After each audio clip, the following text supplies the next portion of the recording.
What's up guys, EG Chris here, and today I'm going to do a video about something that many of you guys have asked me, and that's what exhaust setup I have. So for the setup, it's pretty simple. It's a PLM 4-to-1 header, 3-inch exhaust all the way through to a vibrant stealth muffler. And what I'm going to do for you today is I'm going to give you a couple sound clips, that way you know how the car's going to sound if you decide to use my setup on your K-swap. So let's do it.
Well, nothing can run smooth, of course, so first issue, you might have noticed, the idle is super high.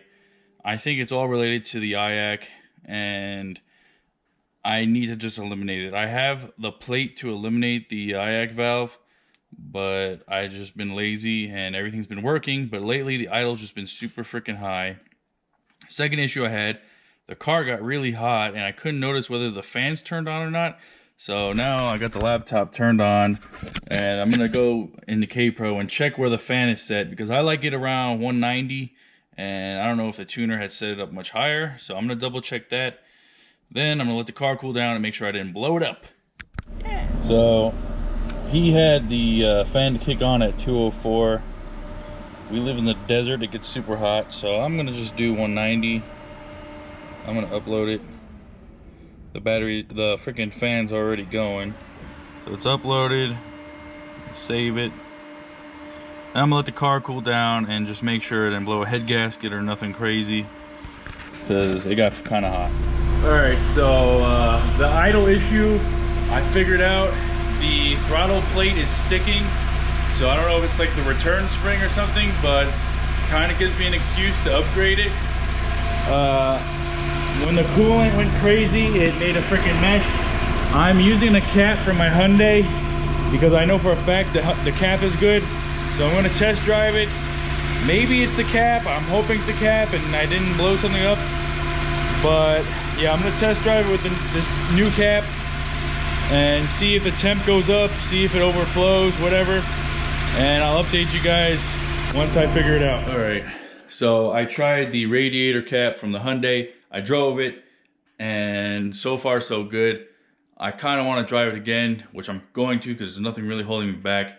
The throttle body is, like I said, it's sticking, so the idle's super high. It's kind of annoying.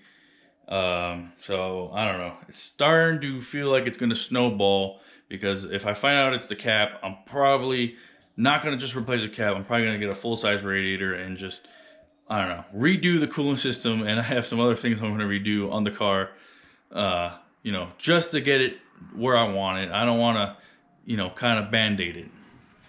All right, so I test drove the car. Great news, it didn't overflow. So I think this new cap worked, and what was happening was, I guess the cap was not holding pressure, and it was just pushing all the coolant into the overflow and squirting out. So now that that's fixed, we have more issues. So I was test driving, and I went down a street that I never go down because I wanted to go there and turn around. And when I get there, I crunch. I hear crunch, and let's see if we get it on camera. I got the oil pan pretty good. Yeah, so that's bad. So this was supposed to be just an exhaust clip video, and it's turned into an exhaust clip. Diagnosed my car taking a crap, and coming up with a game plan of what's next. So I had some other stuff planned for future videos, but it looks like in order to do that, I'm going to have to do something else first, and that's going to be the throttle body, which I did not plan on upgrading anytime soon, and that's what we're looking at right now. So I was using a Type S in throttle body, and it's sticking, and rather than try to fix it, I'm going to replace that. But I kind of feel, like I said, it's going to snowball, so it's not going to just be a throttle body. I have other parts that I've shown in the last video that I want to put in, but along with those, I guess I'm going to order some others, because that's what happens when you have project cars. You know, one thing leads to another, leads to another, leads to another, until you get rid of the car. It never stops. It's constantly upgrading and fixing, but that's why we do it. We love it. It's fun. Sometimes it's a pain, but I enjoy it at the end of the day. So I guess the next video will be a throttle body video, because that's what needs to be fixed in order to drive the car, because it's kind of undrivable because the idle's so damn high. So I hope you guys enjoyed this crazy video. If you guys have any suggestions for a throttle body, put it in the comments. Also, I guess a radiator too. Any suggestions for a full-size radiator and an EG? I kind of feel maybe that's overkill, but I do plan on tracking the car, so too much cooling isn't a bad thing. So till next time, hope you guys liked it. Make sure you check me out on Instagram, EGChris92. Like, comment, and subscribe. Till next time, later.